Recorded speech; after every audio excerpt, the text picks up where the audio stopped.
The Radical. Fundamental principles of freedom, rational self-interest, and individual rights. This is the Yaron Brook Show. All right, everybody. Welcome to Yaron Brook Show on this Sunday evening. I hope everybody's having a fantastic weekend. Don't forget, for some of you at least, tomorrow is a holiday. I know that's not universal, but it is Juneteenth or something like that. I can't pronounce anything, so I certainly can't pronounce this holiday. Yeah, at least it's a federal holiday, if not for most of us. All right, so today we've got a bit of an eclectic show. We're going to cover a bunch of different things. And yes, Ali, I do have your show, your question from yesterday right here in front of me. So I will get to it when we get to the questions. It'll be the first question up. Well, unless somebody puts in $100 or $50, those always get priority. As always, we have a $650 goal, so don't forget that, guys. You can use the super chat to ask questions. You can use stickers to just support the show. However you want to support the show is good. Value for value. If you're enjoying the show, if you're learning something, or if you just find it entertaining or enjoyable, of some value, you obviously hear many of you over and over again, then please consider dropping in a contribution of support. All right, so today we're going to cover. We're going to talk about Kennedy, Robert F. Kennedy Jr., and his appearance on Rogan and other appearances, but just generally running for president. He also did the Elon Musk thing on Twitter. So we're going to talk about him, and we're going to talk about him, but then we'll also talk about, we'll talk about COVID vaccines, because somebody sent in me a couple of questions with a contribution on PayPal, so I promised to answer those questions. So those will be up first. We'll talk about, so the first question he asked, or one of the questions he asked, was about the vaccines. So we'll talk about COVID vaccines. I want to just lay out how I think about this and how I think people should think about it,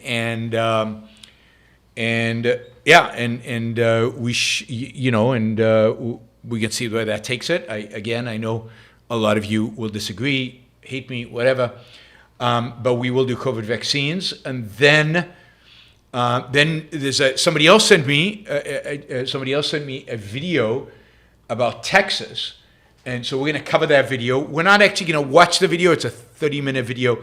I don't think we have to watch it. I'll give you the highlights of it, and we'll talk about it. We'll talk about Texas as a state, what it's like, pluses, a few minuses, and so on. So we'll definitely cover that.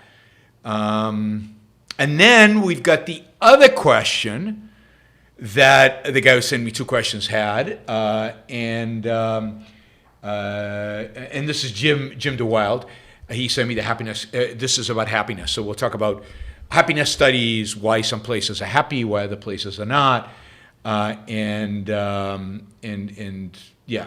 everything associated with that. Why are blue states more happy than red states, or why are Scandinavian countries more happy than Americans? So we'll talk about happiness studies a little bit, then we'll go from there. So that is a lot. That should be a lot to cover, but it should be entertaining, right? I'm here to entertain and educate and elucidate and everything else. All right, so let's start with Robert F. Kennedy. I was going to do a whole show on Robert F. Kennedy as a presidential candidate. I want to do one show on DeSantis. I want to do a show on a number of the leading candidates as we progress through this. But, everything hit the fan over the last, 48 hours, 24 hours, over Kennedy's appearance on Joe Rogan.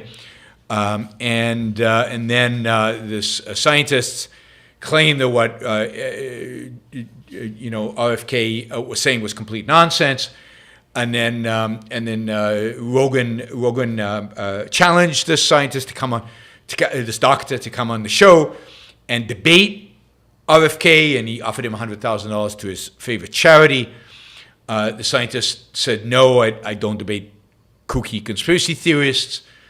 Lots of other people chimed in, and the amount of money to debate RFK is now, I think, at $1.5 million.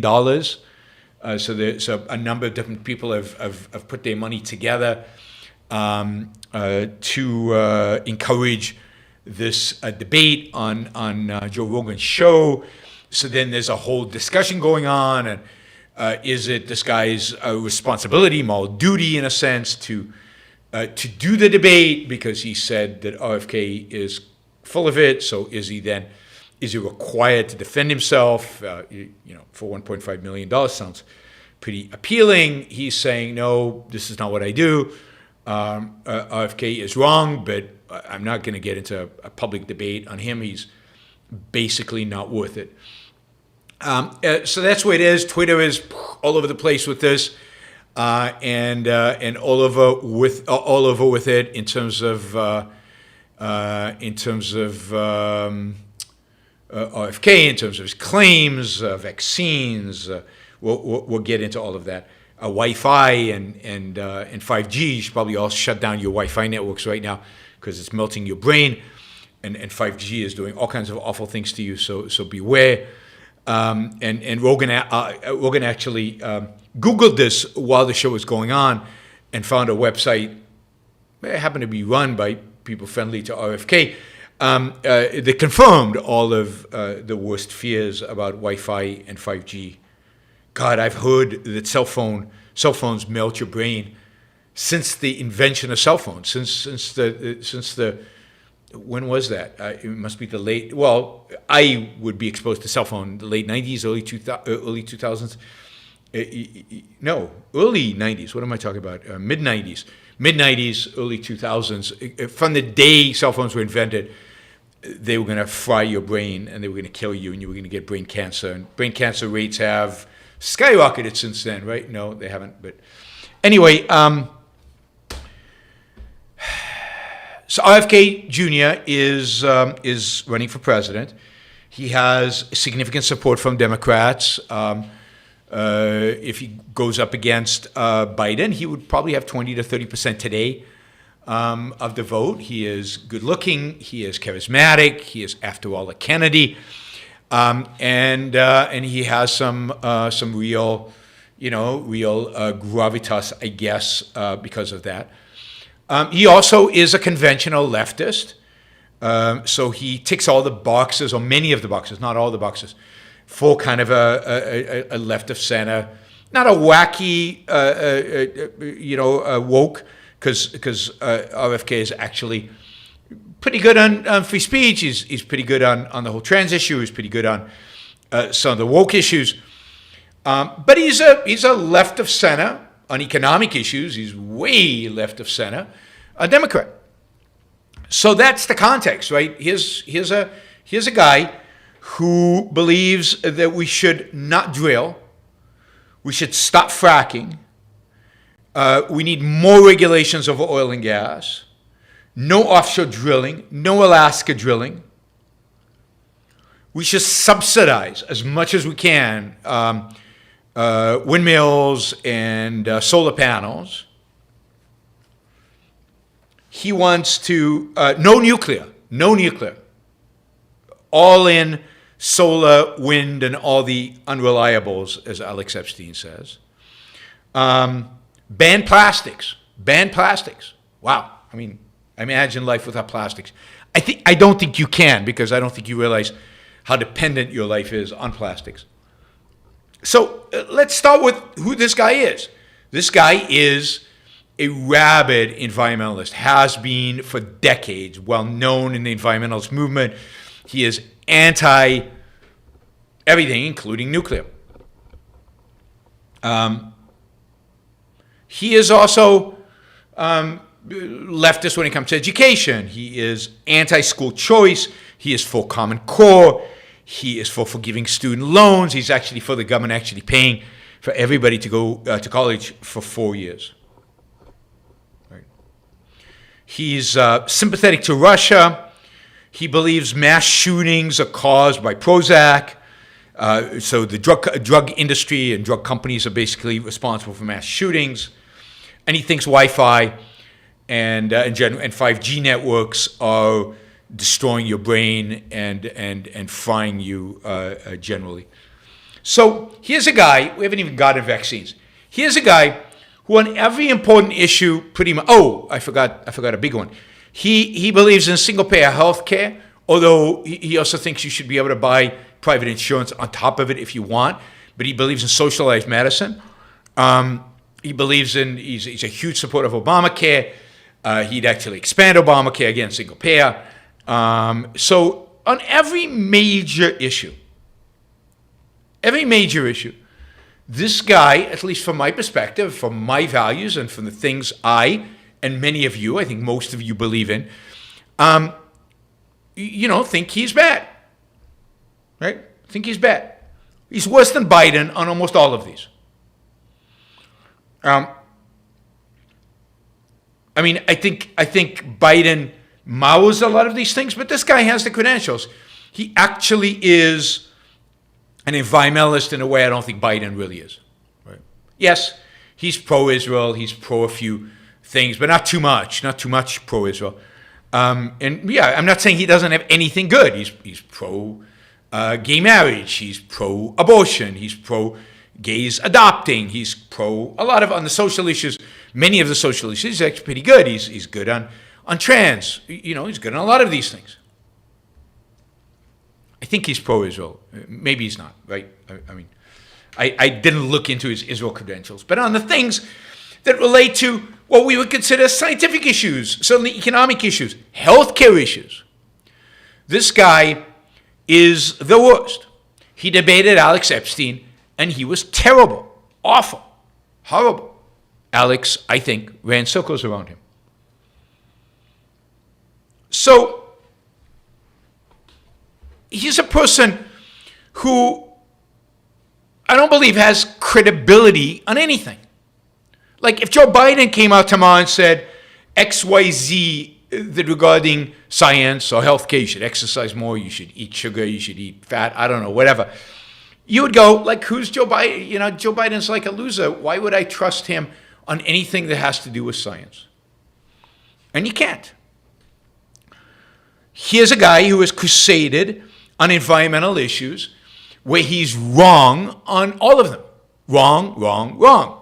And not just wrong factually, I think morally, in morally offensive ways. He's a huge advocate for, in a sense, stopping civilization in the name of climate change. Now, of course, he would never say that, but that's the implication. And he knows that's the implication. He's smart. He's not an idiot.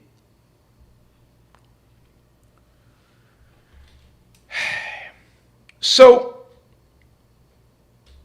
why does anybody on, quote, outside, why does anybody who's skeptical about all these environmental stuff, why is anybody skeptical about single payer or any of the rest of it, enthusiastic about his anti-vaccine position?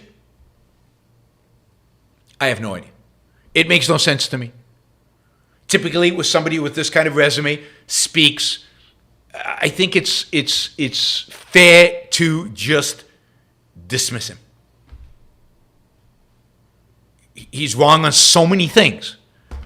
And on so many things related to science and its application of policy. Then, yeah. And so, why would you believe him on something that's related to science and policy? I don't. So one way to evaluate a claim is to evaluate the person making it. This guy has no credibility. Zero. When I criticized him on a tweet, somebody said, "Yeah, are you a doctor, Yaron?" And I'm like, "Is RFK a doctor?" No. So yeah, this guy is horrific. He's a horrific because he's much worse than Biden on every important issue, and he's a kook when it comes to vaccines and 3G and Wi-Fi and health policy and all this other stuff. So on the normal issues, he's worse than Biden, and then he is a complete nutcase on other things. Now, I'm not going to refute all his claims about childhood vaccinations, because others have done it on Twitter far better than I could ever do. And I encourage you to go check them out. There's a guy named Bad Stats who's taken issue by issue, linked to articles that refute this stuff. This stuff is just plain false. Now, I just did a little, I like numbers. I'm a little bit of a stat guy. I like a little bit of empirics. I haven't done anything deep. So I just wanted to get a eyeball what's going on, right? So RFK is big on vax autism. The percentage of the population that's being vaccinated has gone up. Autism has gone up, right? I saw somebody, the stock market's gone up. Autism has gone up. Lots of things have gone up. Autism has gone up. You can find lots of correlations. Correlation is not causation. He throws these facts around. I mean, he is caught constantly on so many lies. So many lies.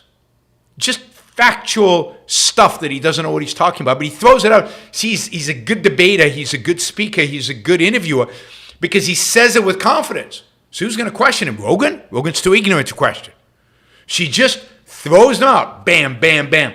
Half of them are not true, just factually, just plainly not true. So yes, the rise in vaccination rates and the rise in autism are highly correlated. So are a lot of things correlated with rising autism. But then I said, okay, let's look around the world and let's see countries that have relatively low vaccination rates. Do they also have relatively low autism rates? Just a quick overview. Didn't spend a lot of time on it. Just clicked on a few countries based on their vaccination rates and based on their autism rates. Doesn't seem like there's a relationship, just casually. Countries that have low vaccination rates, high autism rates, countries with relatively high vaccination rates, relatively low autism rates. Autism rates are high everywhere in the world right now. Everywhere in the world right now. Even in Africa, autism rate in places like Nigeria, autism rates are high. It's a problem, and we don't know what's causing it. Something's going on with autism. Something is increasing the rate of autism. But study after study after study have looked at the issue of vaccines. I mean, we're talking about children here. And I know you think there is a big conspiracy and every pediatric doctor in the world doesn't give a shit about children, about little babies. And he's happy to vaccinate them even though he knows that these vaccines are going to cause autism. And just because he's such a mindless nobody, right? All these doctors are just not mindless nobodies. And what they're doing is they're just vaccinating these kids because they don't care. You know, our entire profession of doctors is inhabited by psychopaths. And most of you who have no degree, well, I'm not talking about you specifically, most of the people out there who have no medical degree, zero knowledge of medicine, don't know statistics very well, because statistics is hard. I explained this over and over again during COVID, how hard it is. Some idiot like RFK comes out and says this stuff, and yeah, sounds reasonable. All right, cool. And all those doctors, they're just part of the establishment. They're just doctors.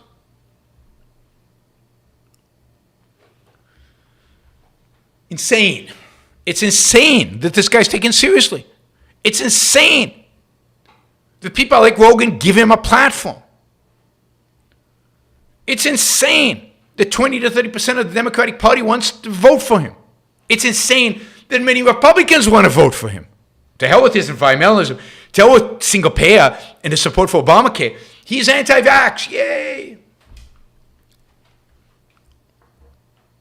And it's not just anti-vax. You have to look at the whole body of work. 5G, Wi-Fi. I mean, the guy's a kook.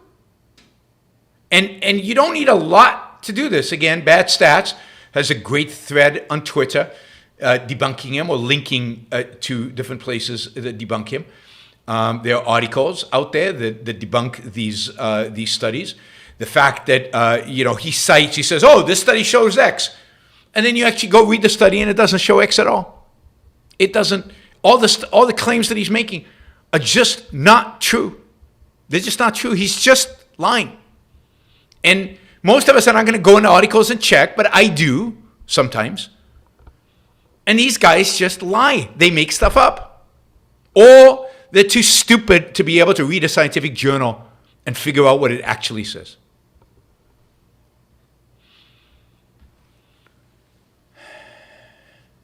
He takes correlations in observational studies with no controls, and he takes that correlation as evidence of causation. He completely ignores any study that shows that the claims are wrong. Or, if he doesn't ignore him, he just says it's a fraudulent study. It doesn't count, it's fraud. Now, a lot of studies are bad studies. A lot of studies are really, really bad. But it takes real work to discover that.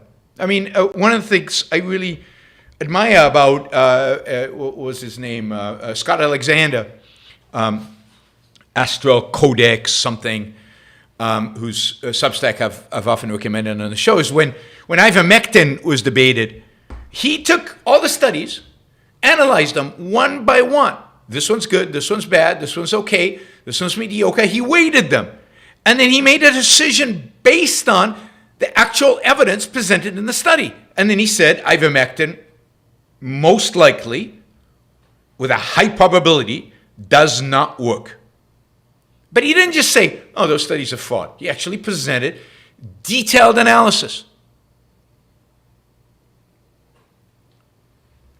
How many people out there, I mean, so for Astro Codex, whatever, it took Astro Codex 10, thank you, Astro Codex 10. It took painstaking work, I mean days of work, to analyze the study, come to a conclusion about them, put it all into a post, and weight them, and then come to a conclusion. How many people? Yeah, so many, Michael says so many studies are flawed. Absolutely. But it takes real work to figure out which ones are flawed and which ones are not. How many people actually do that work before coming to conclusions? So many people do not. So many people do not. They don't do the work. They just come to conclusions without the work.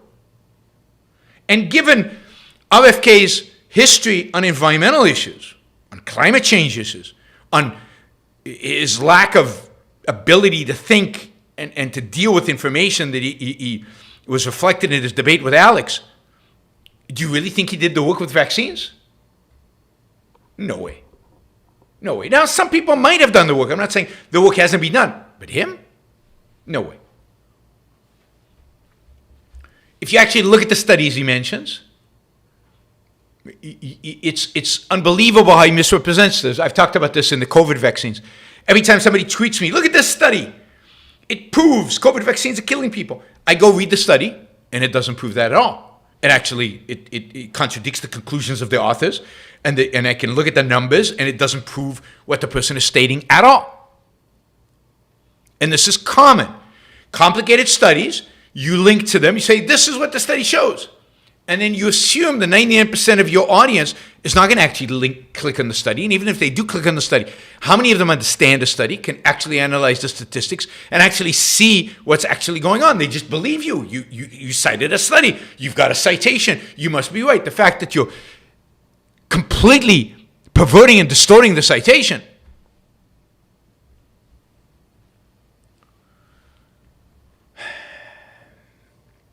So you can go on and on and on. You can read all this stuff. Again, I encourage you. I mean, this was a funny one, right? So he claims that remdesivir, something like that, right? This is a drug was used during COVID. He says it kills 53% of Ebola patients. And that it's the psychopaths of the CDC, because they're psychopaths, because they're crazy, whereas he's completely sane, allowed to give it to COVID patients when it was killing 53% of people who had Ebola. Now, this is so stupid. Right? Ebola is so deadly. The people who died, that were given remdesivir, died from the Ebola. 53% of people died from Ebola. This was a trial.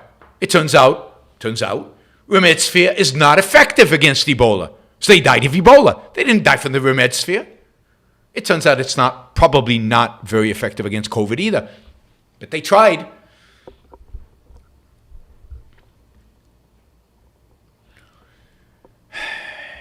He cherry picks the correlations. He cherry picks the studies. He misinterprets them. He abuses the science of statistics, and he abuses the science. He abuses science, period. And this guy is taken seriously by serious people.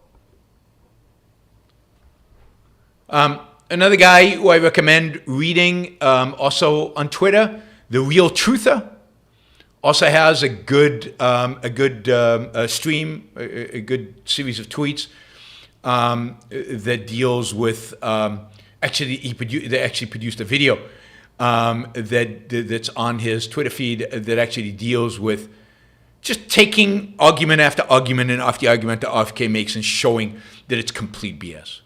Complete BS. So RFK is full of it. He's an idiot, but he's worse than an idiot because he's a deceiver. He's a liar. He's one of these people that has built his career on a lie. He's built his fame on lying. He's built his fame on scaring people to death, particularly parents. He's built his fame on perpetuating absurd conspiracy theories, where he is not qualified. So RFK, the only thing to do with him is to dismiss him and to dismiss everything he says. He's useless. What about COVID-19 and excess deaths? So I have this question from, and this is of course a big issue for RFK, but I've got this question from my listener Jim Wild. He says he's a long-time an objectivist, and he has a few questions for me. And one of them is, he says he's always been concerned about COVID mRNA vaccines, for they have never been serially tested on humans. It's just not true, and had never been tested on long-term effects. No drug is really tested on long-term effects. If you think about years and decades, there'd be no drugs on the market if they were tested on that. Indeed, no treatment is really tested on long-term effects. You'd have no innovation if you waited until long-term effects to rise up. And so he's very suspicious of the uncanny number of people in my direct environment experience grave side effects, including death within weeks, and in some cases hours after getting the COVID jab. An interesting fact, nobody in my extended environment, I know a lot of people, has died following a COVID vaccine. Nobody. I mean, nobody has even got really bad side effects from the COVID vaccine. I know a lot of people. I travel a lot around the world. I meet a lot of people. Nobody. Now, I don't know if that's just me. That's something unique. I don't know. But we've all been vaccinated, and nobody that I know of has had any serious side effects. Not saying that some people don't get serious side effects. Nobody that I know has died. Nobody. But I keep meeting people who say, oh, I know a lot of people. And I wonder if you actually made a list of the people they actually know, if they named them and everything, how many there really are. Anyway, he says, never having trusted big government or its corporatist cronies and big pharma. Do you mean these corporate cronists that constantly produce drugs that save the lives of millions of people around the world? whose vaccines have saved the lives of hundreds of millions of people around the world over the last, 70, 80 years or whatever. That big pharma. And also, of course, remember mRNA vaccines. What is the relation between mRNA vaccines and big pharma? Well, Pfizer. But Pfizer didn't really develop the mRNA vaccine. Who developed the mRNA vaccine? Anybody know? I mean, two companies. Moderna and what's it called? I had it on the tip of my tongue a second ago. BioNTech. Is BioNTech big pharma? BioNTech big pharma? No. BioNTech is a small biotech company. Made a lot of money, but it was a small biotech company out of Germany run by two Turkish immigrants. Right? That's big pharma. What about Moderna? Moderna was a startup with really no product, no real revenue. Big pharma? Wasn't big pharma. So, COVID-19 vaccine was not produced by big pharma, other than Pfizer, who teamed up with BioNTech. But the real science was BioNTech's, not big pharma's. Anyway, don't trust big pharma. Don't trust the CDC. Considered media, censorship, Facebook and other media, and all of that. Fauci and the rest of the government here in the board spoke in one voice, added to the famous actors, doctors, da-da-da-da-da. And then he gives me a million links to all the stuff, all the people who think that COVID vaccines are bad for you. Well, bad for you and kill you, basically. Kill you. Excess deaths have increased because of COVID vaccines. All right, so let me say for the, I don't know how manyth time, that I believe that all that stuff, all those links, all those doctors, John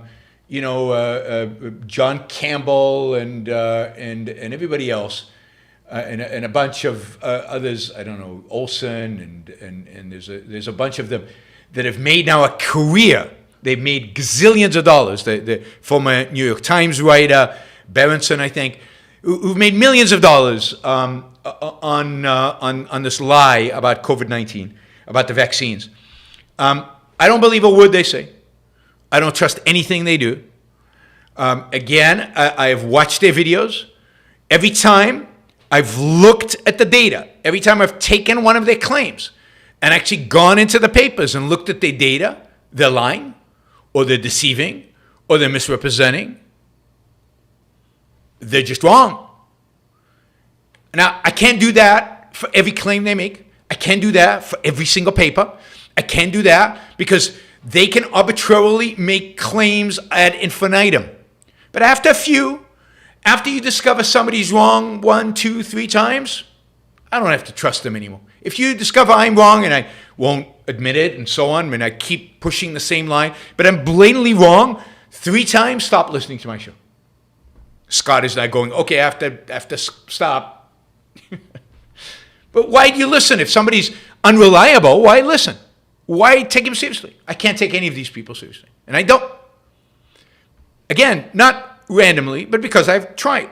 So that's one. First, if you have the statistical knowledge, if you can read a scientific paper, at least somewhat. I'm not pretending that I know this inside out. I don't. But I can read a paper. I can read the conclusions up to a point. I can look at the data a little bit. I can look at the stats to see if they make any sense or not. If you have that ability and you look at the data and you see that it's wrong, then it's wrong. Then you stop trusting these people. That's one. So that's one criteria. Just look if they lied or not. Look if they're trustworthy or not. 2, most of us are not doctors. Most of us are not epidemiologists. Most of us are not biologists, pharmacy experts, and we're not going to go do the research. We're not going to go do the lab work. We don't have the knowledge to evaluate many of these claims. So how do you evaluate the claims? Well, you look for people you trust. So let's take the COVID vaccine. I know a lot of doctors. A lot of doctors. Partially because I come from a family of doctors. My father's a doctor. My father's doctors. I have cousins who are doctors. I have a niece who's a doctor. I'm missing doctors. Anyway, my father has, most of my father's friends are doctors. So I've hung around doctors since I was a kid. I've hung around hospitals since I was a kid. I know doctors, a lot of doctors. And doctors I trust. My dad, his reputation in Israel was as one of the best doctors in the country. Not to say he couldn't make mistakes, but I trust my dad as a doctor. So I have a lot of family who are doctors. Then I have acquaintances and friends who are doctors. A lot of them. People I know. People I'm friendly with. People I'm acquainted with. A lot of doctors all over the place. Then I have a lot of doctors. I just do. I have a concierge doctor in California. And before the concierge, before this doctor, I had a different one, another doctor. I'm talking about medical doctors, right? And then I have a doctor here in Puerto Rico. Again, I have one now, but during COVID, I had somebody else. And all of these doctors are my doctors because I vetted them, because I chose them, because I trust them, because they seem to know what they're talking about healthcare. And then the doctors I kind of follow on, like I'm reading a book now by Dr. Peter Attia, who I recommend, Dr. Peter Attia, on lifespan, which I'm still relatively early on in the book, but I, so far, highly recommend, sounds really good. A lot of my doctors, like my concierge doctors in California, and this doctor, are not, and Attia, are not conventional doctors, the more functional medicine kind of doctors. So I know a lot of doctors, friends with a lot of doctors, friends with, and have a lot of family who's doctors. Now, these people I believe, I trust, more than I trust some random doctor who goes online and who says, COVID's going to kill you. COVID vaccines are going to kill you. Because I know them. Because I've vetted them.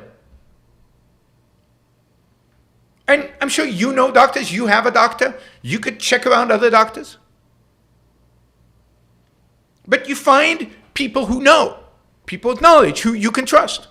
It's not easy. I'm in a good situation with regard to doctors because I have a lot of connections. And if I wanted, if I get sick with something really bad, there's a lot of people I can call to get advice, to figure out what the best treatment is, to do all that, who I trust. And of all the doctors I know, I don't know, 30, 40, 50, there's, something like that, dozens of doctors I know. There's only one who is skeptical about vaccines. Nobody else is. Not a single one of these other doctors are. And about COVID vaccines, not a single one of them. I don't know, my dad has had the vaccine. He's been boosted 2-3 times. I don't know however many they allow in Israel. Was my dad poisoning himself on purpose? Is he going against his own medical knowledge? Can he not read the medical papers? Does he not know mRNA? It's never been tried on humans. Of course it's been tried on humans. Moderna and BioNTech have been trying mRNA vaccines on humans for years now. They haven't been successful, but they know they don't harm. Are the vaccines risk-free? Of course not. No medication is risk-free. You take Advil, it's not risk-free. You take Tylenol, it's not risk-free. No medication that you take is risk-free. Are there certain age groups that where COVID vaccines can cause heart problems? Yes, we knew this from relatively early on. And I indeed argued early on that I don't think young people should get vaccines. Certainly not. I didn't think children should get vaccine. And I think healthy young people probably didn't need the vaccine. I didn't think it was a problem if they got it, but I didn't think they needed it. Why? Because COVID was not a threat to them. Not a significant threat. By the way, a bigger threat than the vaccine, but not that big of a threat. But, and if you look, so that's a second thing. A third thing, if you look, I'll just say this is simple. You don't need a degree in statistics for this. If you look at countries, if you look at the 10 most vaccinated states in the United States versus the 10 least vaccinated states in the United States, just look at that. The 10 states most vaccinated, highest percentage vaccination, the ones with the least percentage vaccination. And you look at excess deaths, it's not even close. During, COVID and post-COVID, the states with the least number of vaccinated people have the most deaths. By a lot. I mean, controlled for the size of the population. By a lot. It's not even close. It's not even close. So, I throw up my hands because it is shocking the extent to which people are open, receptive to conspiracy theories, because, and with good reason, we don't trust the, quote, political authorities. All right? But it doesn't mean if you don't trust the political authorities, I don't trust the political authorities. It doesn't immediately mean that I have to trust the kookiest, craziest nutcase who comes in the corner spouting the latest ridiculous conspiracy theory. You don't trust the political authorities, search for better authorities. I mean, the right position has always been anti-lockdowns, anti-mandates, pro-vaccines. I mean, it's easy. Why is that so hard for people? That's anti the political authorities, pro-science. Anti-lockdowns, anti-mandates, pro-vaccines. That's been my position from day one. From day one. I was never for mandates. Now, can private companies mandate? Sure. Private companies can mandate you wear a mask. Private companies can mandate you take a vaccine. But should the government mandate? Absolutely not. And should companies mandate vaccines? Probably not. It's none of their business. It's mostly, particularly once we discover the vaccines were not very effective at preventing transmission, then why would companies even do that other than virtue signal? So, but this is a position people can't hold. No, if you're anti-lockdowns and if you're anti-mandates, you must be anti-vaccines. No, I'm not.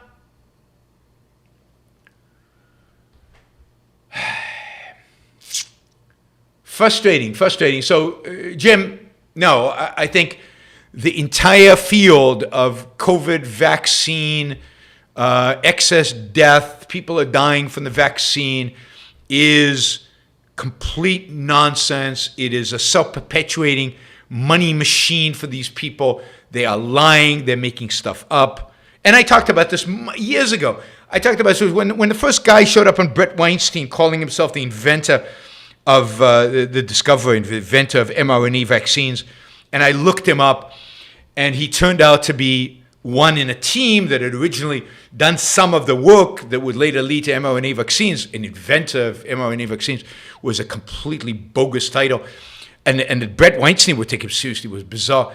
And then you read up his bio, and you read that he was kicked out of the team, and he had to leave the whole field, and he had to go into medicine because he couldn't do any research anymore because he was kicked out, and that he was basically a disgruntled employee, or somebody who thought he deserved credit and never got the credit he deserved. Other people got prizes for the discovery. He did not. All of this stuff, when you discover all of that, then yeah, he's just a disgruntled thing, and he's found a way to get back at them, and he's also found a way to make a lot of money by claiming that mRNAs are killing you. mRNA will go down, mRNA vaccines, because the COVID use is just, I think, the tip of the iceberg of how they're going to be used. It's going to go down as one of the great biotech innovations. It's already in the process of radically altering treatments of cancer. There are a number of mRNA cancer delivery systems and vaccines that are having phenomenal results in cancer treatment. And yes, they bear risk. All drugs. Any drug that is prescribed, or even over-the-counter drug. I mean, if you ever read the disclaimers, the side effects on pretty much every drug, scary, spooky stuff. Scary, spooky stuff.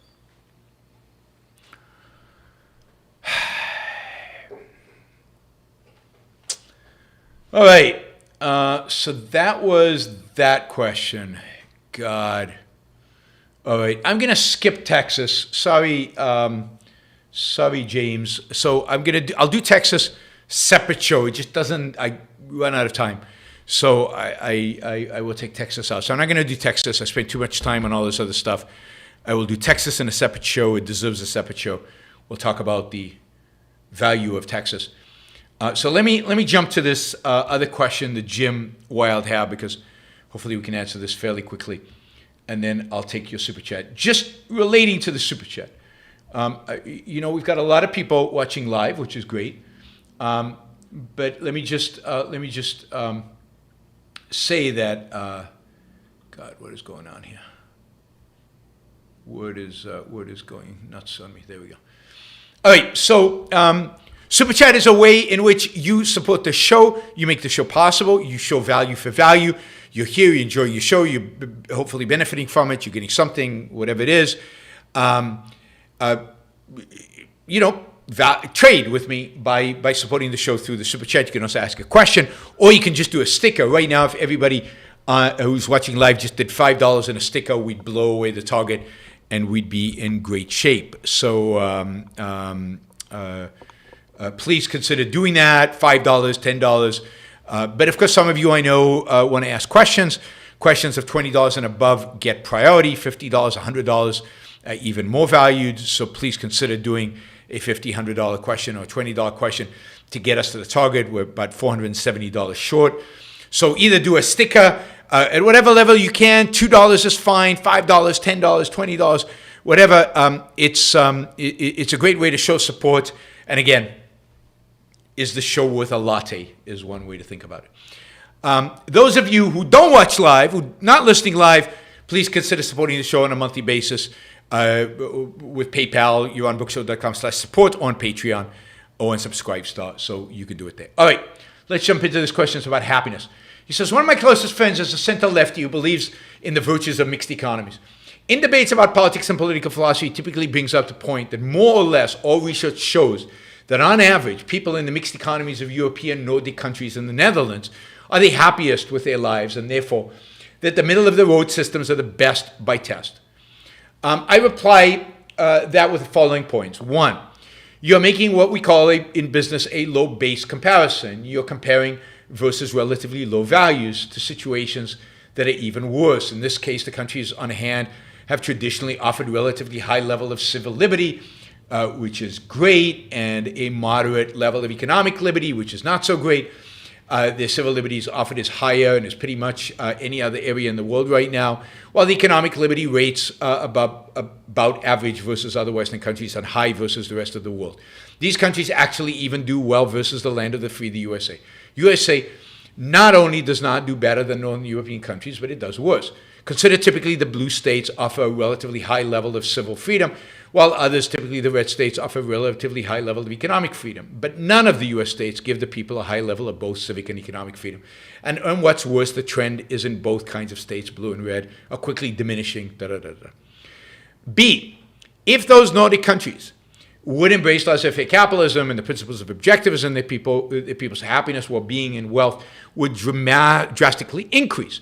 Having heard your recent podcast about your proponents of statism how proponents of statism create resonance for their ideas through pragmatist arguments in the next debate, I will surely include specific anti-pragmatism arguments and label that thinking and behavior as the philosophy of laziness, which it is, anti-idealism and mediocrity. And even its most even of all philosophies, anti-life and anti-reason.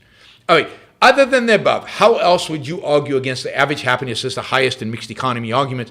What do you think is wrong or can improve in my reasoning? So a few things. One is, Every country in the world today, with the exception maybe of North Korea and maybe Cuba, is a mixed economy. All countries are mixed economies. So when you're comparing the happiness of a mixed economy, you're comparing it to what? To other mixed economies. So the first thing to realize is there is no pure laissez-faire. There's no free market anyway. There's the mixed economy here, and there's a mixed economy here, and they're mixed in different ways, and we can measure economic freedom, we can measure other types of freedom and liberty, but all of them are mixed. Mixture of socialism, capitalism, mixture of freedom in the social sphere and lack of freedom in the social sphere, depending on the issues, depending on the place. So you're comparing a bunch of grays. There's no black and white here. And I think that's the point you're trying to get to but it's much starker than that. It's not that countries that have mixed economies are better. Everybody has a mixed economy. So now take the famous studies that show that Scandinavian countries are the happiest in the world. Finland, for example, is the happiest country in the world. I don't know if you've met any Finns ever. I don't think they're the happiest people in the world. Anyway, but every study shows that they're the happiest people in the world. Okay, what can we learn from that? Well, one, how do the studies define happiness? What does happiness actually mean in the studies? Are the studies that just ask people if they're happy? Are the studies trying to find proxies for happiness? Are the proxies for happiness that they're finding any good? Do they correspond to the kind of happiness that I would consider happiness? My view is on all those counts, the answer is no, no, no, no, no. Most of these studies are measuring life satisfaction. Are you satisfied with your life? Now, one of the reasons Scandinavians are satisfied with their lives is because they're not very ambitious. So life's okay. If you don't have big expectations, if you don't want to, change the world, make a lot of money, buy a beautiful home, have a great life, from whatever. If you're not ambitious, then whatever life throws at you is fine. As long as I have food on the table, decent job, I can bicycle to work when it's not too cold to bicycle, and everything's good. Everything's good. The heating's on. Got heating. That's good. I know Finland's not a Scandinavian country; it's a Nordic one. I know, but it's kind of Scandinavia. So we're gonna include in Scandinavia. Denmark, same thing. Denmark, happiest people in the world. Well, generally Danes in America pretty happy. But in America, Danes are dramatically richer. And in America, so people say, why are the Nordic countries more happy than Americans? Because Americans are ambitious. Americans want more out of life. They buy self-help books all the time, and they want to achieve. And as a consequence of that desire to achieve, when they don't achieve, they're not as happy. And even what they do achieve, then they want to achieve more, which is good, which is actually what builds real happiness. Maybe not life contentment and satisfaction in the moment. And that's what you find in Denmark. I love Danes, but what you find in Denmark and in Scandinavia is mediocrity. Settling for the average. Settling for just okay. Americans don't settle. Some Americans are not, quote, happy. They're not, quote, satisfied. They always want more.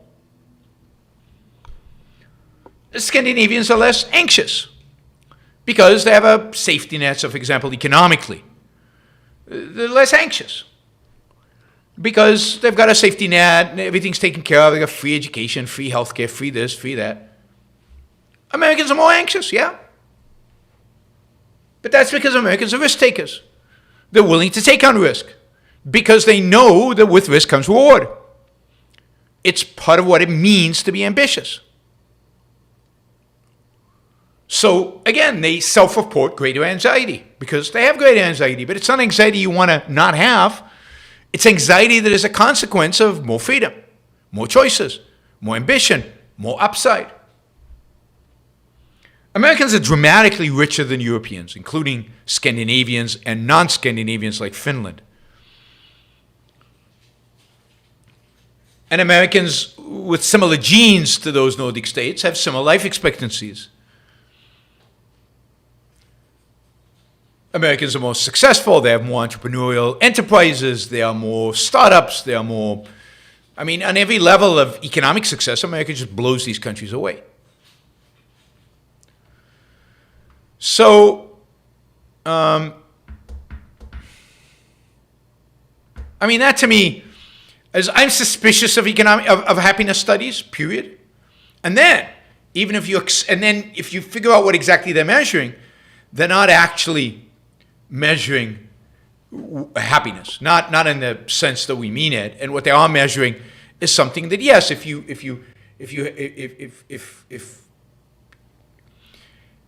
you're not ambitious to go up the ladder, if your ambitious stops at just okay, then you're satisfied at just okay. Americans, to their credit, are not. And that doesn't say anything about freedom, because Americans are not freer in any dramatic way than Scandinavians. At the margins they are. We have a little bit more economic freedom, a little bit. In some ways, we have less economic freedom. And if you look at the economic freedom indexes, Denmark is often freer than the U.S., listed as freer than the U.S. If you look at social freedoms, we're pretty free, even in the red states, as compared to, one of the things that Europeans don't have is they don't have a First Amendment, so they have hate speech laws. So,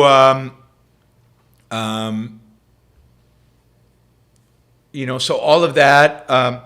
So don't dismiss America as being free, but it's not that much freer than. So people think of America as laissez-faire in those countries as statist, and statist is happy. And no, we're all just mixtures of. We regulate our businesses. Scandinavia regulates less, taxes more. America taxes less, regulates more. And if you add up all the taxes we pay, federal, state, local, payroll, all of that, we don't pay that much less than the Scandinavians or the Europeans do. So, all right, that's my answer. Hopefully, Jim, that helps you with your friend and yeah. All right, Texas, we're going to do another time. Thank you, James, for the question. I watched the video. We're not gonna watch the video, but I have got notes from the video, and we will be talking about the points the video makes about Texas. But that deserves, as we said, a whole show on its own. All right, thank you, everybody. This is great. So we've got some good super chat questions. We're still like 360 short, so. Let's do this because I see we've got quite a few $5 questions, $10 questions. Let's $20 questions from now on. We're already at an hour. So $20 or more questions. $50 or more gets priority. Questions on anything. You can start with these topics, but questions on anything. And we are going to jump in. I see there's a lot of questions on the topic at hand, COVID, vaccines, stuff like that. So we'll definitely look at those. All right. So yeah. Again, we've got 100 people watching. $4 from each person blows away. So please consider, if you're not going to do a $20 question or more, please consider doing a sticker for like $5 or $10 or $3 or whatever, and we can get up there quickly. Okay, let's see. Ali, I'm going to answer Ali's question first because Ali's been waiting patiently from last episode. He asked it at the very last minute, just as I was closing up, and I didn't see it until I'd already turned off streaming. So let me start with that one. So Ali says, one of the YouTubers, just a YouTuber out there, did some stats on number of Jewish people hosted by Lex Friedman and found that 80% of the people were Jewish. Eric Weinstein asked to cancel the YouTuber. Do you agree with that? And if that's all there is to the story, then no, of course not. just pointing out that people of Jewish descent happen to be the 80% of the people interviewed by Lex Friedman doesn't mean anything. Now, if the guy used that to argue that Lex is discriminating, or that Jews are running the world, or that the elders of Zion are trying to take over, or anything like that, then that's horrible. I still don't think he should be canceled from YouTube, but yeah, I think he should be condemned if he's expressing anti-Semitic views. But, people often give the stat that Jews get X number of the Nobel Prizes in science and other Nobel Prizes, way disproportionate to the percentage in the population. That's not anti-Semitic. That's just factual. It just is. And then you can debate why that is. And it's interesting that 80%, if it's true that 80% of the people Lex Friedman has interviewed are Jewish, it's interesting why that is, but it to a large extent has to do with the disproportionate number of Jews who are represented and are successful in fields that interest Lex Friedman. And look, the person who did that probably counts me as Jewish. Does that mean anything? I don't really count myself as Jewish. So what does it actually mean? So no, I don't think people, again, YouTube has the right to cancel anybody they want, but something like that doesn't strike me as worthy of cancellation. I think very few things in my social media platform, if I had a platform, would count as worthy of cancellation. Ali, hopefully that answered your question. Feel free to ask a follow-up if you need to. Let's see, Michael for $50. Big Pharma, not just saving lives. It makes life so much more comfortable. Absolutely. Whatever discomfort we have, headache, muscle ache, heartburn, hay fever, motion sickness, there's an over-the-counter remedy. Or even better, there's a prescribed remedy. It makes it more comfortable. How many people rely on Viagra for sex? I mean, that's cool. That's amazing. So I agree with you completely. Big Pharma, let me state this clear. Big Pharma is heroic. It has to overcome the FDA. It has to overcome conspiracy theories. It has to overcome price controls placed on it by Biden administration, the Bush administration. It has to overcome Medicaid. It has to overcome the vast government regulatory state. Big Pharma's effort on behalf of human life, and not just length of life, quality of life, the quality of the life lived. Their contribution to this is just unbelievable. They're heroes. Heroes. And to argue that COVID-19 is not even Big Pharma. It's biotech. And biotech is like this amazing technology that's revolutionizing the world that we're living in, as we're living in it. And to diss it like this, to just dismiss it, to ignore it, or to argue against it, or to make them out as villains. Is there cronyism there? Well, of course there's cronyism. The government is constantly threatening Big Pharma with regulations and controls and new taxes and to negotiate, Medicare to negotiate prices, which is just a way to control prices and drive them down. I mean, Big Pharma is amazing. And I don't understand, right and left are so eager to make Big Pharma the villain. The villain. And we're the defenders of hating Big Pharma. I'm curious if they're willing to come on and try to defend their hatred of Big Pharma. All right, we're about halfway to our goal, but that's only halfway. So there's still a lot of room. And again, value for value. Everybody keeps telling me the last few shows have been amazing. We've had over 100 people watching live for quite a while now. We should be able to get to 650 today of all days, given how many people are watching. Somebody come in with $100, $200, $300, get us over the hump. It would be shocking if we had a day with stable over 100 people watching and couldn't get to our target. Ali says, second question by Ali, talking about lie in science, we should bring string theory. I watched debate between Miko Kako, a string theory propagandist and Nobel Prize winner, and Sabina, a PhD physics. He was not able to defend his theory. No, I mean, I'm not a physicist. I don't have a deep understanding of it,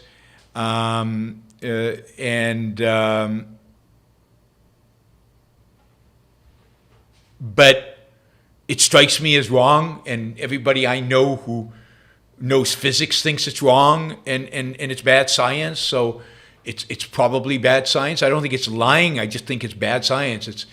It's a bad methodology in science.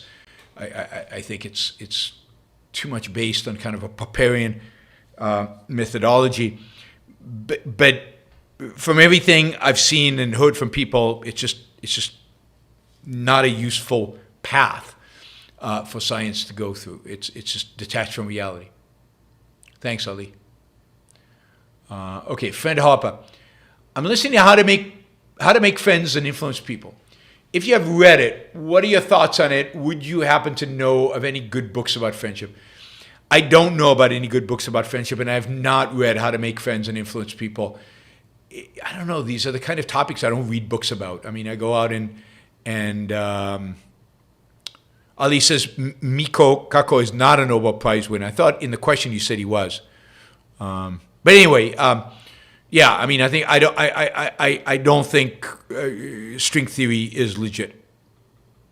Oh, the guy who debated him was a Nobel Prize winner, and who won the debate? Who won the debate? Was it Miko won the debate or the other guy? I do not know any good books about friendship or have strong opinions about I haven't read How to Make Friends and so on. Michael says it's a good book for salespeople. Quite likely, given that I've never been a salesperson, although I've raised money, that's kind of a salesperson, so you could argue I have been. Frank says, Frank Rockefeller, doesn't environmentalism and a welfare state regard God in a deistic sense, and government is its helping hand, thereby replacing the invisible hand of the market? Thoughts on that idea? I don't know that environmentalism, I think environmentalism has some kind of concept of God, but it's got Gaia, it's got Mother Nature, it's got the intrinsic value of the environment is, in a sense, that overrides all other things, is in a sense placing a God above everything else. I don't know if the welfare state has really a God in a deistic sense. Government is a helping hand, but I don't see how the welfare state is inherently religious in that sense. Environmentalism clearly is religious. The welfare state is just the application of altruism to politics. It's necessitated by altruism. You sacrifice some for others. You help them with their sacrifice. You make sure that the sacrifice is done. They do indeed replace the invisible hand of the market, although I don't like the term invisible hand.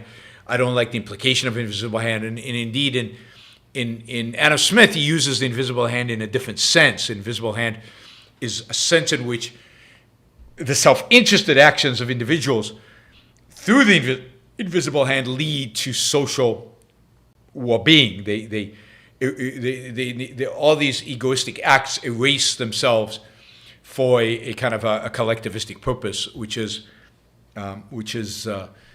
social well-being, which is what capitalism, Adam Smith believes, leads to. So I get it on environmentalism. I think you're absolutely right that environmentalism is both a religion and it has a deity. It's created a deity. I don't think the welfare state does. I don't know what the deity is there with the welfare state. Government is the servant, no matter what. Government is the servant. Government is the instrument of justice, the instrument of morality, and the instrument of God. for the environmentalists and the interest of morality for the welfare statists. Thanks, Frank. Really appreciate that. Was $50. That got us much closer to our goal. Thank you, Gail. Really appreciate the support. All right, Kevin. Yaron, least vaccinated versus most vaccinated may be a correlation without a direct causation. True. Anti-science often results in less healthy population, obese, succumb to COVID at a higher rate. No? Yeah, absolutely. But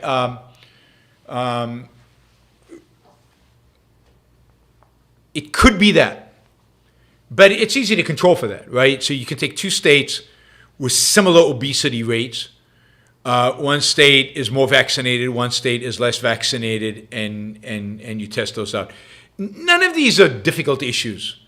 And none of these things are not things that people have done, right? I mean, there are gazillion studies out there. The medical literature is filled with post-COVID analysis of the vaccine, of COVID itself, of what's happened. And it's, the science is pretty clear. The vaccine saved millions of lives. It created some risks for young people. Probably was unnecessary to vaccinate young people. Certainly was unnecessary to vaccinate children. But vaccines clearly save millions of lives, particularly older lives, particularly of older people. And it's not responsible for excess deaths anyway. In every single country where there are excess deaths, there's a reason for those excess deaths. Part of it is COVID, still. People forget that people still get COVID and old people still dying from COVID. Part of it is deaths of despair in the United States. In the UK, a lot of it has to do with the fact that the NHS, through COVID, was basically stretched to the limit and is functioning today at subpar. Has massive labor shortages. One of the reasons for massive immigration, allowing mass immigration into UK, is to fill the roles of people in the NHS. But it is under budget. It's a system that's broken. Sweden has very high rates of vaccination, and no excess deaths. So, and you can find other countries with the same thing. So there's a lot going on, and you have to control for all of those things. So yes, you can't just look at one and the other. There could be confounding factors. It could, again, correlation is not causation. So as I said, this was just my casual observation. But you have to be careful of casual observations. I grant you that. But you can test all these things. You can test these hypotheses, and people do. Why so many people out there, particularly on the right, but also on the kooky left, want to believe the kooks and not the actual medical professionals doing the calculations, doing the evidence? Because one group is on YouTube and the other is not? Why is somebody like Peter Attia or some of the other doctors online who are really interesting and doing breakthrough work and are challenging and are pushing the envelope on a variety of different issues regarding medicine, why nobody believes them? But they believe the kooks. I mean, if you watch these doctors, they look a little kooky, just like they look a little kooky and they talk a little kooky, and their whole shtick is a marketing shtick. It's not a science shtick. And then they have, CDC report proves this, and then they give you an out-of-context sentence, and it says, see, people are getting, this disease because of the vaccinations. Then you go and you actually read the CDC report. That's not what it says at all. It says something completely different. And how many sentences like that do you literally have to go and check and see that they're false before you come to the conclusion that these guys are kooks, they're not worth listening to, they don't know what they're talking about, and ignoring them is best policy? I guess I have to actually go and read everything and prove everything. And of course, I have done videos. I've done several videos where I've taken a particular claim and debunked it. Has anybody out there, has anybody seen anybody out there debunk my debunking? That would be cool. Somebody debunked my debunking. Bunk. But that would be cool, right? Show me I'm wrong. I mean, Kevin just did that. I appreciate that, Kevin. He showed me that a statement I made is probably not accurate. And he's right. I can't just take the least and most. You have to control for obesity. My guess is if you control for obesity, you get the same result. But you have to control for obesity. You have to do that. For example. So I'm all for you showing me I'm wrong. All for doing that. But it's very rare. Very rare. Thank you, Kevin. Let's see. Linda, thank you. WCZN, first super chat. Thank you from New Zealand. Thank you for the first super chat. Really, really appreciate it.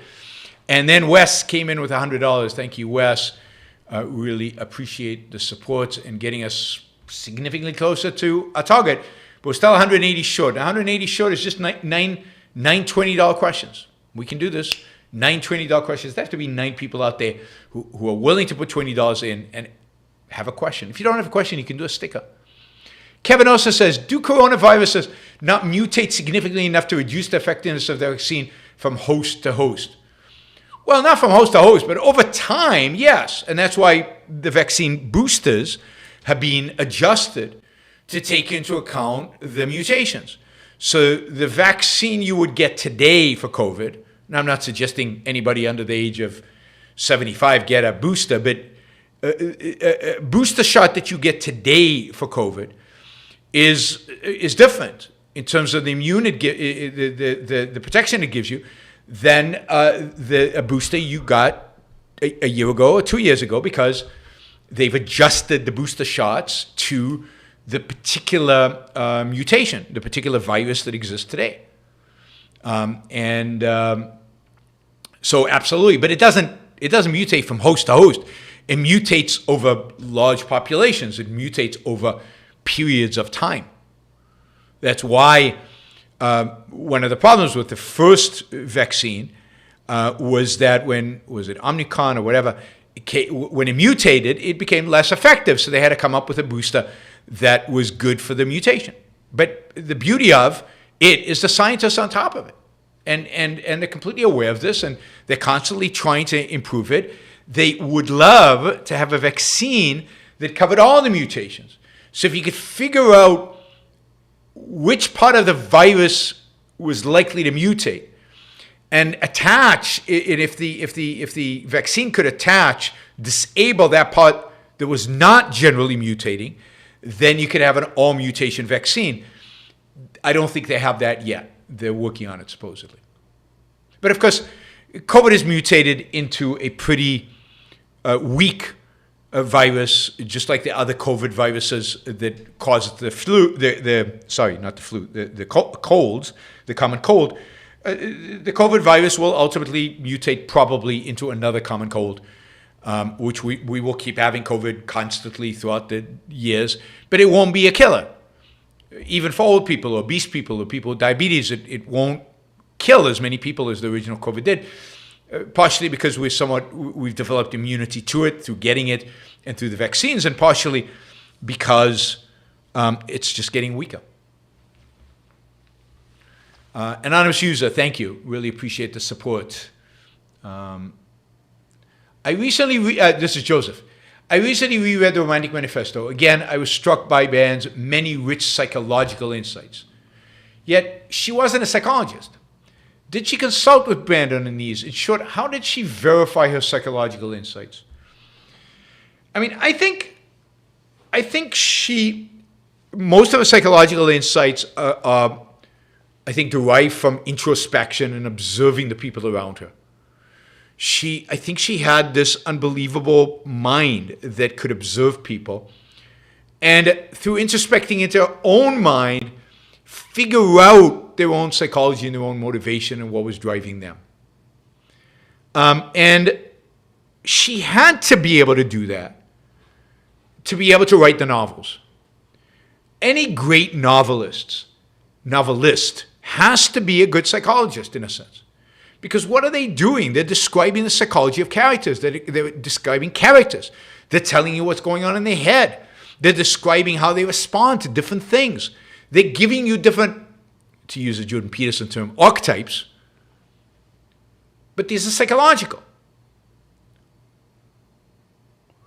So I'm sure she was discussing psychology with Nathaniel Branden, but during this period. But she wrote novels before she met Nathaniel Branden. She wrote The Fountainhead before she met Nathaniel Branden.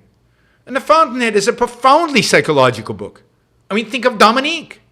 Where are you going to get Dominique? It's all psychology. Weinand, even Tui, deep psychological observations about all of them. So there's no way for her to do that unless she has keen observations. Now, whether she learned psychology for Branden or whether she taught Branden psychology is a good open question. I happen to think she taught him a lot more than he taught her. But I could be wrong. I don't know. But you get her psychological mind from reading her novels.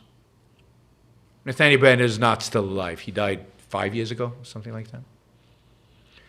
I mean, you can't be... Hugo is a great psychologist. I mean, anybody who's written really good novels that really delve into characters, have to be good psychologists. Not in the sense of treatment, in a sense of observation. And that's the difference between her and a psychologist. She's not there to treat, although I'm sure she'd have some good observations about that. She's there to observe, diagnose.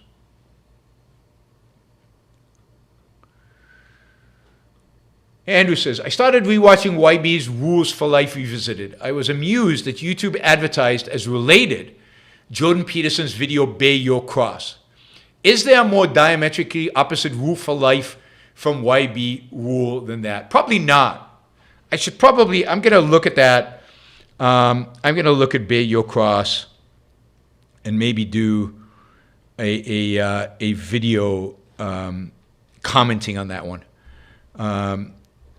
Because yes, that is perfect. That is perfect. I will be doing a video on a second video because I've done this before, but this will be another one on the 7 deadly sins. That'll also be in opposition to my rules of life. So we'll do the 7 deadly sins and why I'm opposed to the 7 deadly sins. Why I think they're not sins for the most part. They're upside down. Stephen Harper would interview Heather Macdonald. In a recent debate with Jordan Peterson, she successfully defended the Renaissance and the Enlightenment. Also, she wrote 2 excellent reviews of Alma Deutscher's music. Yeah, I mean, Heather Macdonald is a really interesting woman. I can look into trying to connect with her and figure out what I would interview her on, but. I haven't seen, actually, let me copy paste this because I haven't seen her interviews with Jordan Peterson. I think that would be super interesting. You're saying not interviews, debates with Jordan Peterson. I didn't know those existed.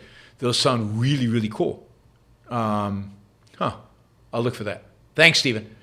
Frank says, isn't inheritance crucial for the stability and progress of civilization? Does that imply respect for family structure? No, I don't think inheritance is crucial for the stability of anything. The only inheritance that matters is intellectual, that is, knowledge. Civilization is built on the knowledge of the past. We're constantly building layer after layer after layer after layer on the knowledge of the past. Once in a while, we get a genius who accelerates that, and then we keep building on that. And then there's another acceleration with more geniuses and in every field. So we depend on the scientists of the past, of the thinkers of the past, of the artists of the past, of the philosophers, certainly of the past, to build on their knowledge. So that is the only sense inheritance matters. Monetary inheritance doesn't. I mean, if people gave all their money away to people who are unrelated to them, what difference would it make? The money wouldn't go away. Indeed, arguably, a lot of people are doing that. A lot of the new billionaires don't want to leave it to their kids.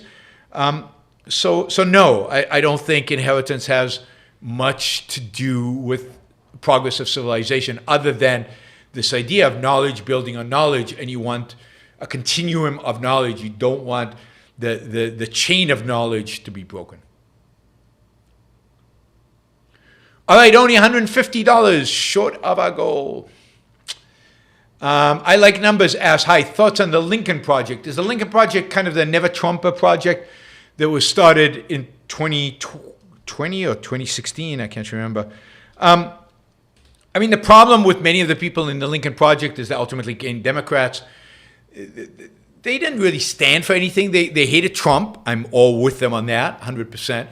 But they didn't represent anything as an alternative to Trump. They don't offer anything positive. And many of them who were Republican became Democrats.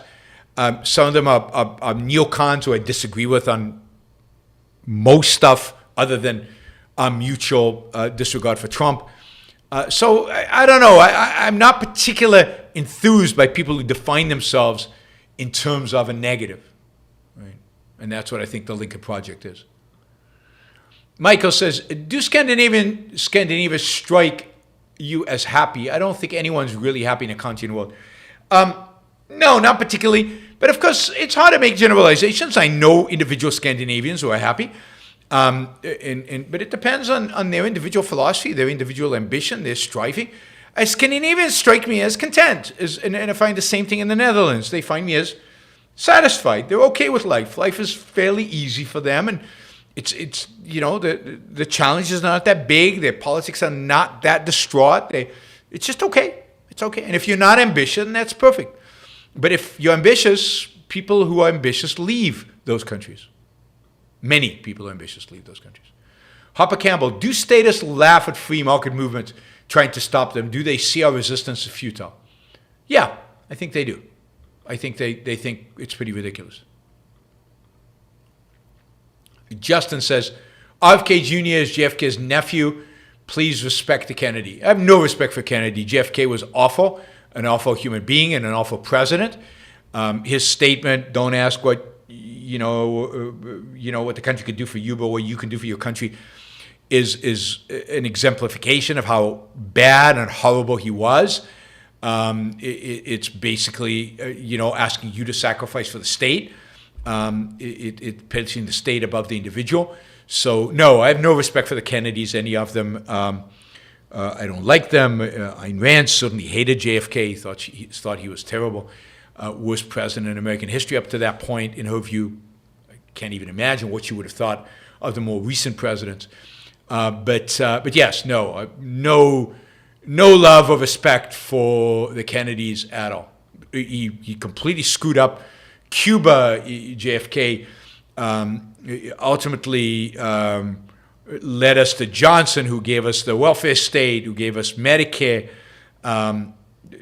God, I mean, JFK and Johnson were just an awful combination.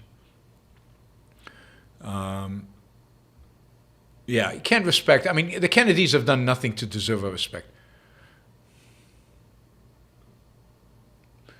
Jacob says, if you understand the mechanism, purpose of aluminum juvence, the ILs activated, the never-ending increase in number of vaccines and doses in first, second year of life, you must consider vaccine possible cause of autism. Given I know a lot of people who understand all that, I don't, but given that I know a lot of people who understand all that much better than I do, and who are deep into the science of it and the biology of it and the epidemiology of it and all that stuff, and they don't think that that is what is going on and that's what's causing autism, including people who have children with autism who've researched this inside and out, who don't believe the vaccines caused autism. Do I know 100% that that's the case? No, not first-handed, I don't. But every single person that I respect, almost every single person I respect that has looked at this data has come to exactly the same conclusion, and I have no reason to doubt them. And I'm pretty sure if I went and looked at the studies, I'd come to the same conclusion. But maybe I will, maybe I won't. Do people need to understand objectivism before they can develop the self-esteem to embrace it? Or do people have to really have self-esteem before they read Ayn Rand in order to embrace her? I mean, it's both. You need some level of self-esteem, I think, to be able to embrace her. Otherwise, it's such a big leap.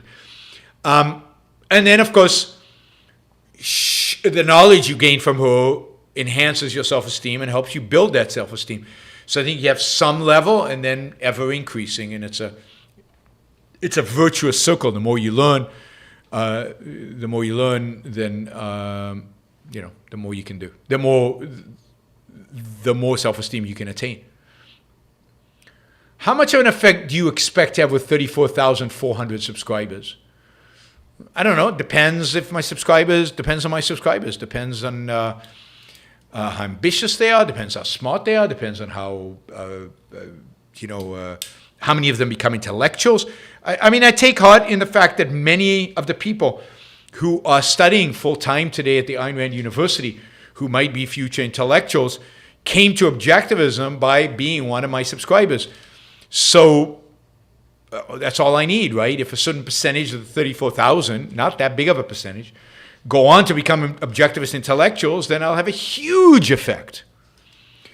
If I have 34,000 people who are basically not going to do anything with this material, other than maybe improve their own lives, but are not going to take it out into the culture in any way, are not going to become writers, are not going to become speakers, are not going to become intellectuals, are not going to influence their friends, not going to influence anybody else, but just live a slightly better life, then very little effect on the culture. I'll have an effect on some of the 34,000.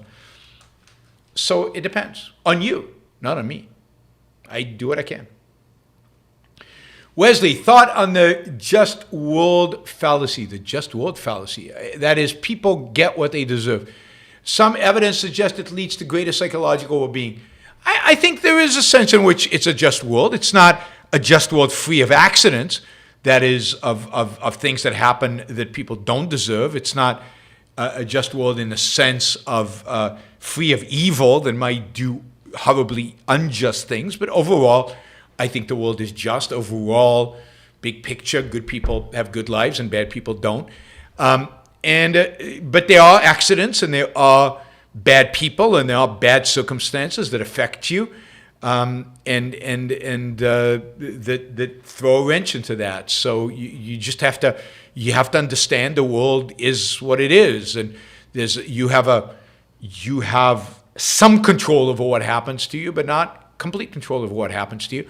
But in that part that you have control, if you do a good job, you will live a good life. Michael, Texas seems to be more of a freedom spirit orientation than Florida. Not sure why Florida ranks higher in terms of economic freedom, because it's just economically freer. There's less regulation. Texas is very high regulation, a lot of licensing laws. Businesses are taxed, I think, more than in Florida. So there's just a lot of government intervention in the economy in Texas. More than in Florida and more than in some other states. It's not ranked high in terms of government intervention. It's ranked high in terms of low taxes. RFK Jr. believes CIA killed his father and uncle. All right? Maybe if he becomes president, he can wield the secret file. You think that'll change his mind? No. He's a wacko. He's crazy. Fender Hopper says, thanks for making my Twitter feed more valuable. Oh, I didn't know I had any impact on your Twitter feed. Guys, we're $120 short. You can make it happen still. 6 questions, $20 questions. Come on. Daniel says, when did you begin learning English, Yaron? What was your journey like? Love the show as always. I started English from day one. I grew up with 2 languages, English and Hebrew. My parents spoke English at home. I spoke Hebrew outside of the house. So, every day was a little bit of both. I think at the age of 3 or 4, I told my parents no more English, only Hebrew. And I rebelled, and I stopped speaking English. But then my parents took me to London, and I had to speak English. So I learned English again in London. During the period in London, because I spoke English at home and with friends, I landed up forgetting my Hebrew. So when we went back to Israel, I relearned it very quickly, but I had to relearn it. So I've always had English and Hebrew interchangeably.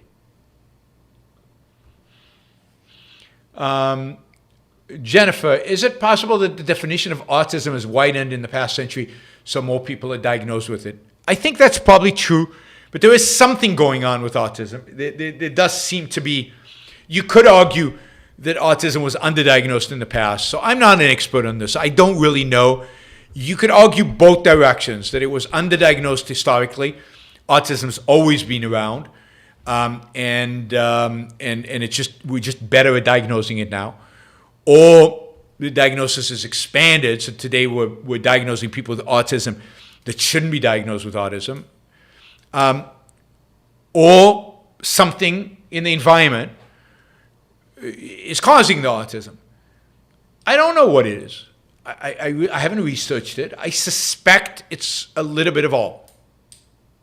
I suspect it's a little bit of everything. But I don't know. I think the scientists have looked enough at the relationship between autism and vaccines. And there's so many parents with such a clear interest to figure this out that it was so simple as it's the vaccine, stupid. Everybody would know that, and they would, they'd figure out either to fix the vaccines, to change the vaccines, to do something to eliminate this horror. Daniel, an amazing show yesterday, Yaron. Here's to another. Thanks, Daniel. Hopefully this was another. Frank says, Economist Stanley Engerman died. His book claimed slavery was an economic viable, ownership was profitable, and agriculture efficient. Was he right? No, he wasn't right. He was absolutely, unequivocally wrong about that. Slavery was unprofitable, was bad economics, was bad for agriculture, maybe for agriculture, but then there was no necessity for agriculture. The North was much richer than the South as a consequence, partially why they won the war. Shahzad, I have heard that autism could be linked to problems with the digestive tract. Have you heard anything about that? No, but they're linking almost everything to the digestive tract right now. The biome in the guts, the balance of the biome, the kind of bacteria that are there, the relative this or that. Almost everything is now, they're finding some kind of relationship to the biome. So could they find something with autism? But the science is still young. I mean, we just don't know. There's so much about the human body we don't know. The biome is just one of those things we're just starting to learn more about and figuring it out. So a lot more is related to the gut than we know, and still work to be done. All right. Thank you, WCZN. Mpoki Popo, something like that. How should one ideally structure life's goals or values? Family, career, romance, health. Do you believe what comes first and why? Most important things one should strongly consider. So that's a big question for late at night. So I'm really going to encourage you to go back, first of all, to read Ayn Rand's ethics, the objectivist ethics and the virtue of selfishness. Also, to go back and watch my videos on Yaron's Rules for Life, which will discuss a lot of that, and my videos on the virtues. But primarily, I would encourage you to go study Ayn Rand's ethics a little bit and listen to Leonard Peikoff's ethics. So I will just say that you have to create a hierarchy of values. You have to create a hierarchy of what's most important and what's least important. I would say that the most important values are, as Ayn Rand talked about it, the cardinal values, the values on which all other values depend, are reason, purpose, and self-esteem. And those are the things you should value above all. And indeed, it's only within the context of reason and the integration of any value into your life and into a flourishing, successful life, can you evaluate family, career, romance, health. Now, purpose is unique here. So your life has to have a purpose, and that purpose requires you to have a central purpose, and that central purpose is likely to be career, and career is likely to be at the center of your life. You're going to spend more time working than anything else you do. You're going to, your career is where you're going to get your self-esteem from. It's where you're going to get the material values that are going to make it possible for you to survive and to live and to feed your family to the extent that you value your family. So I would say the abstract concepts of reason, purpose, and self-esteem and the virtues that are related to that, those are the primary values. And then in the purpose, you've got career, which is your organizing value of your life. And then within that, you've got to now evaluate family, chosen family, wife and kids, versus unchosen family, siblings and parents. Well, chosen family more important than unchosen family.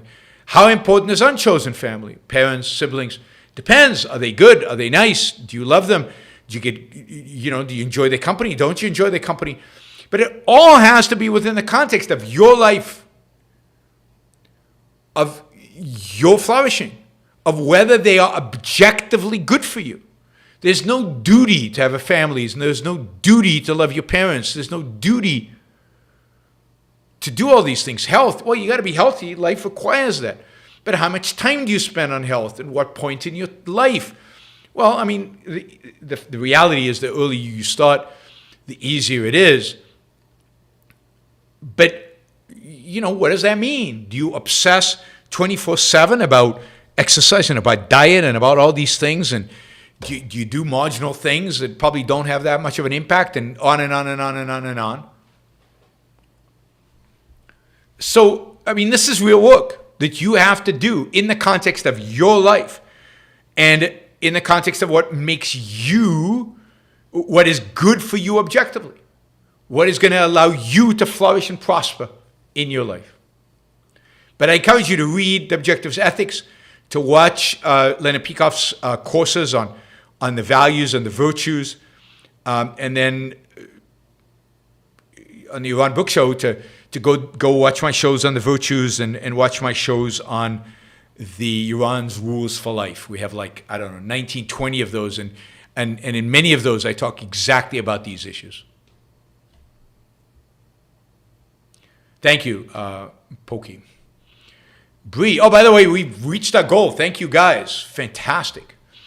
Bree says, I sent one of my B shorts to the top B behavior scientist, Tom Seeley, in the world because something was odd. He said it was new behavior, never studied, and we are setting up a study. Can you help with my Nobel speech? Absolutely. I'd be happy to. One of my dreams is that some Nobel Prize winner and the scientist stands up and attributes their success to Ayn Rand's epistemology, right? To Ayn Rand's view of epistemology. That would be so amazing. So cool. So yes, looking forward to that, Bree, and congratulations. That's very exciting. James says, what do you think about Texas attempting to ban property taxes? Do you think property taxes are necessary for a state? How did states survive without them? No, I think it's fantastic to ban property taxes. I really hope they do. I don't think you should be. I don't think you are renting your property from the state, which is basically what property taxes do. But let me just say this. I'll say it now. I think the odds of Texas banning property taxes are close to zero. I think it's very, very, very unlikely that Texas will actually ban property taxes. If they do, wow, that'll be huge. But yes, property taxes in Texas are higher than they are in California because of that proposition that passed in the 1970s that capped property taxes. So, yeah, I'm not a fan of property taxes because it basically implies that the government owns your property and therefore you don't have property. Banning them would be fantastic. And they're not necessary. Absolutely not necessary. Daniel says, have you ever visited Fresno, California? If so, what did you think? Have you visited Sequoia Forest in California? I'm pretty sure I've driven through Fresno. Not much. It's middle of agricultural country. There's not much there. It's a little boring. Sequoia Forest is amazing, beautiful. I visited both the Big Sequoia National Park in the center of Texas and the sequoias in the north of Texas along Route 1 in the north. Amazing, particularly the big sequoias out in, those are redwoods. Sequoia National Park, one of the most beautiful places ever, and really interesting and fascinating. And I've been there at least twice, maybe, I think 3 times. I've been to Sequoia National Forest 3 times. Daniel says, where would you live Yaron, if Puerto Rico did not have its tax status, where's the closest to coming to live on the mainland? I don't know. I really don't. It really would depend on my tax situation. That is how much money I was making. What were the sources of that money? I still think the best place in the world to live is California. If I had a choice, I would live in San Diego. I would buy a condo in a tall building in downtown San Diego. That would be amazing.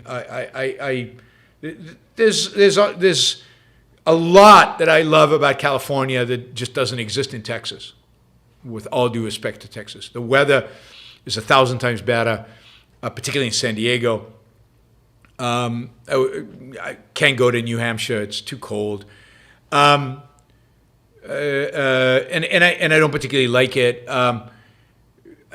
Californians are incredibly productive, and creative, and innovative, and interesting. California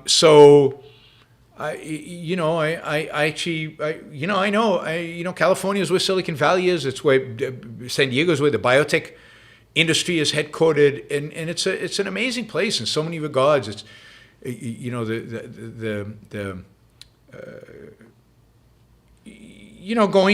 going. Anyway, it's just there's a lot of pluses. If it was somewhere else, I don't know. I guess it would be Austin, Texas. I love Austin, Texas.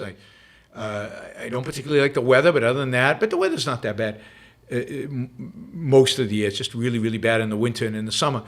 So I would probably be in Austin, Texas. I would not go to New England, and not interested at this point in my life of living in New York, although I would have liked to 20 years ago maybe. I'd love to live in Oregon or Seattle if the weather was better, if it didn't rain all the time. But I'm not going to choose my state based on the politics of the people there. Particularly the older I get, and I'm not going to start a business, and I'm not going to deal with the government in that sense. So taxes matter, but other than that, not a lot more. The people matter, and the San Diego people are great. Orange County people are great. But Austin, Texas, I wouldn't live, I don't think, anywhere else in Texas. Yeah, I mean that's my best guess. But I consider living in Europe. I'd consider living in Lisbon or in Barcelona or in places like that. So the Iberian Peninsula, the weather's nice, my kind of weather. The people are super friendly. The food is amazing. I don't know Spanish, but I'm already used to not knowing Spanish from living in Puerto Rico. Daniel says, have you been to Honolulu, Hawaii? What is your favorite restaurant places to visit? I have, but it was a long, long time ago. So I don't have a favorite restaurant. I'm sorry. It was before I was a foodie and before I kept track of these things. But yeah, Honolulu's very nice. Beaches. That's what there is in Honolulu. That's what you got to see. I would go out of Honolulu, go take a road trip out. I think it's out of the island to where the mountains are. There's some beautiful, beautiful places on other parts of the island. It's a shame that people just stay in Honolulu. Rent a car and go driving. It's a gorgeous place. Frank says, isn't permission to produce an aspect of altruistic welfare state, and isn't this a symbol of deism, not spoiling God's creation? Well, I think the environmentalists have that aspect. But I don't think every mixed state has to want permission. I think the permission to produce is a lot about philosopher kings, and philosopher kings don't necessitate a God. Or it could be just control, the need to control people. I don't think that necessitates a deity. And I don't think it's just about not spoiling God's creation. It's more like not doing what I tell you not to do. That is following orders. It's got a lot to do with authoritarianism and a kind of an authoritarian epistemology. James asks, do you eat Texas barbecue? Yes, I love Texas barbecue, my favorite barbecue. Do you have a favorite barbecue? Yeah, Texas. What else do you eat in Texas when visiting? I eat a lot of barbecue. I eat a lot of food. What do I eat specifically? I don't know. Mexican food. Some really good Mexican restaurants in Austin. Steak. Some good steak places. particularly in Dallas. There's some good steak places. Yeah, I mean, meat. But Mexican, Tex-Mex, but also just Mexican, authentic Mexican. A lot of good Mexican restaurants in Texas, but barbecue. I love barbecues. Tacos, a lot of good tacos in Texas. All right, guys, it's late. 2 hours in. Thank you. Another show where we met our target. Really, really appreciate that. We're going to have a good month this month. It looks like, certainly if we continue on this pace. I will see you tomorrow morning sometime. I'm not sure exactly, maybe noon, maybe 1 o'clock. So tomorrow afternoon, East Coast time, we'll do a news roundup. I will see you then. Thank you to everybody. Thank you to all the super chatters. I hope you enjoyed the show today. Don't forget to like it before you leave. Like the show before you leave. We had hundreds of people watching the show, but only 76 likes. And I don't think that's because people don't like the show. It's because they don't like the show. They don't actually press the button. Press the button. It helps with the algorithm. And of course, share.